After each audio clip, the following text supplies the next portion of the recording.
you manage to pass through all of the other seasons and finally reach the winter season, which is the last season of your first year in Stardew Valley. All of your hard work in the past seasons should make the winter one a breeze for you, and I hope you watched the previous 3 videos in this series, which should give you a general outline on what to do and expect in all of the seasons. This is just a general outline on what to do in all of the seasons, and I hope it helps in your playthroughs. So let's get started from the usual, and that is farming. Winter is a season where nothing grows, which for me is good since I hate pollen, but for Stardew Valley it's important to grow at least something to make some income in the winter season. So if you finish the greenhouse by completing the pantry bundle, you can just plant anything your heart desires there, and with this you make the winter season a season for everything. If you haven't finished the pantry bundle, you can still do this in this season, but only if you're missing some of the animal produce needed for it. If you're missing some of the crops from the past seasons, you won't be able to finish it and you'll have to do it again next year, since you won't be able to buy the seeds from Pierre. The greenhouse is one of the best places in Stardew Valley, giving you a place to plant everything in any season, especially in the winter, since the ground outside is mostly unusable. Sprinklers can be used in the greenhouse and fertilizer as well. The best part for the fertilizer is that it won't disappear since the seasons don't change in the greenhouse, and with that you would be able to get more with single harvest crops. And as I mentioned, you can plant everything in a greenhouse, but not everything can be bought from Pierre. Well, I should say that he doesn't even sell anything in the winter season, but that's okay. The only thing that we need is sold by a different merchant, and that is Sandy in the desert. And from her we only need one thing, and that's the starfruit seeds.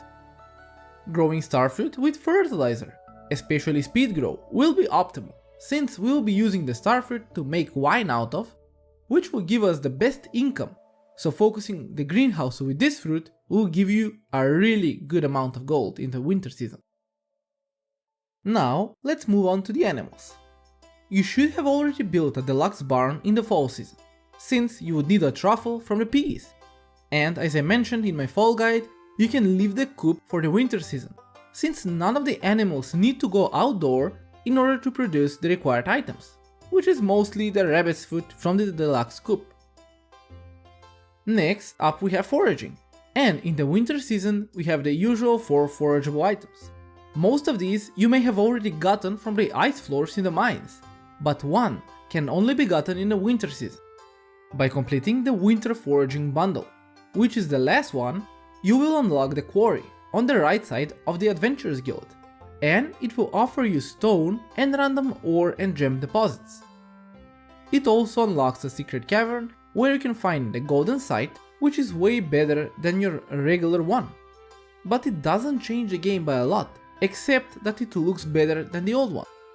Also, the winter seeds that you craft from forageable items can be planted on the farm, since you would have a huge area of farming space empty, not being able to plant any other crop except these. So having these planted on the farm can be a nice source of money and experience to level up the foraging profession. When you get to level 10 foraging, you can either pick the lumberjack profession, which makes every tree have a chance of producing hardwood, or the botanist profession, which makes every forageable item iridium quality. So do plant those seeds for that extra experience. As for mining, in this season you would primarily focus on the skull caverns, since with the winter advent you would have more time to spend there and be able to go further down below. You should focus on getting deeper for the sweet iridium, or if you're lucky to be able to hit a few treasure floors down the way. But the only thing that you would need from the skull caverns for the 100% completion are the monster slayer goals, and that is to slay 100 mummies, 50 pepper rexes, and 250 serpents from the skull caverns. And this one can be quite hard. For fishing, however, it should be much more easy going this season. The bundles should have been completed already in the last few seasons, and focusing on money making through fishing won't be as optimal as some of the other ways of income like winemaking or truffle selling. But there are some fish which can only be caught in the winter season that are needed for the 100% completion. And those are the perch, in the rivers anytime, squid in the ocean 6 PM to 2 AM, and lingcod in the rivers anytime. The glacier fish can also be caught in this season, and it's found below the small island in the Cindersap forest. 3 more fish can be caught only in this season, and especially in the winter night market, where by taking a sup for 1000 gold, you can go deep diving, where you can catch the midnight squid, the spookfish, and blobfish, which are also needed for the 100% completion, and they can only be found here. So far we covered all of the activities you can do in this season, and towards the end of the winter, you should hopefully have the community center done, where a huge celebration will be held there, and also a short boxing match being held for free by the town shops. You, however, will put a few people out of work and chase them out of the valley, but no hard feelings there. With the completion of the community center, you will unlock a few extra things. A request from the wizard to get some magic ink from his ex-wife by doing a few chain quests. Willy asking you to meet him in his back door, which by completing his requests, you will unlock the Ginger Island. And I'm not gonna cover it in this video since it would be too long of a video already.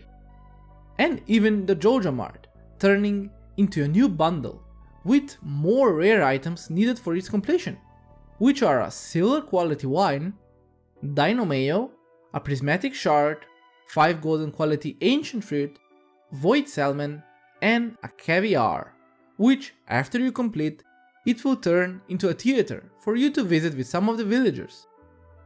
All of the items needed are quite rare, but I trust in your ability to get those.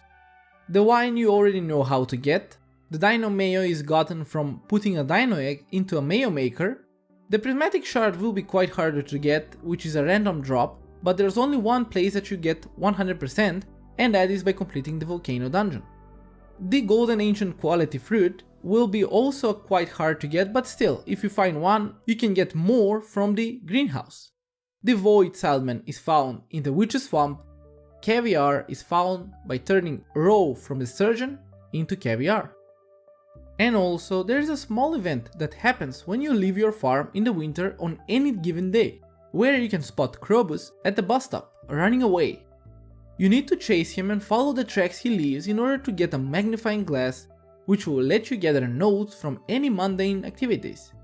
Those have nice treasure rewards and even info about favorite gifts or schedules for the villagers, so it's good to have them around. And now for some of the seasonal events found in the winter.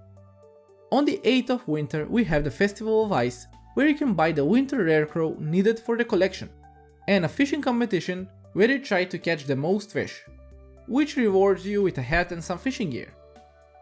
The next event is the night market from the 15th to the 17th, and here you can do a bunch of stuff.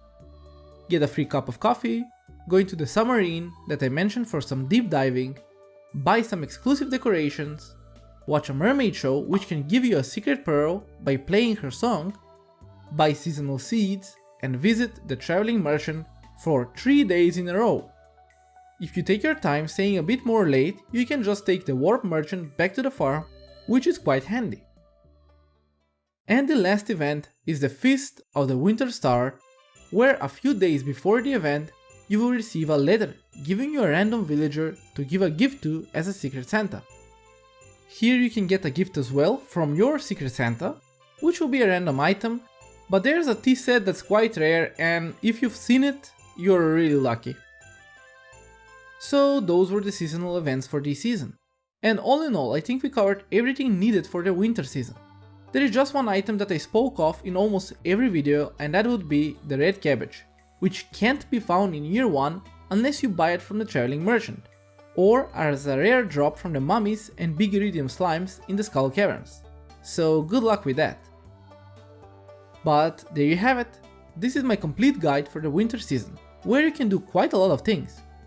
If you think that I've missed something, feel free to let me know in the comment section below, since there were quite a lot of things to cover.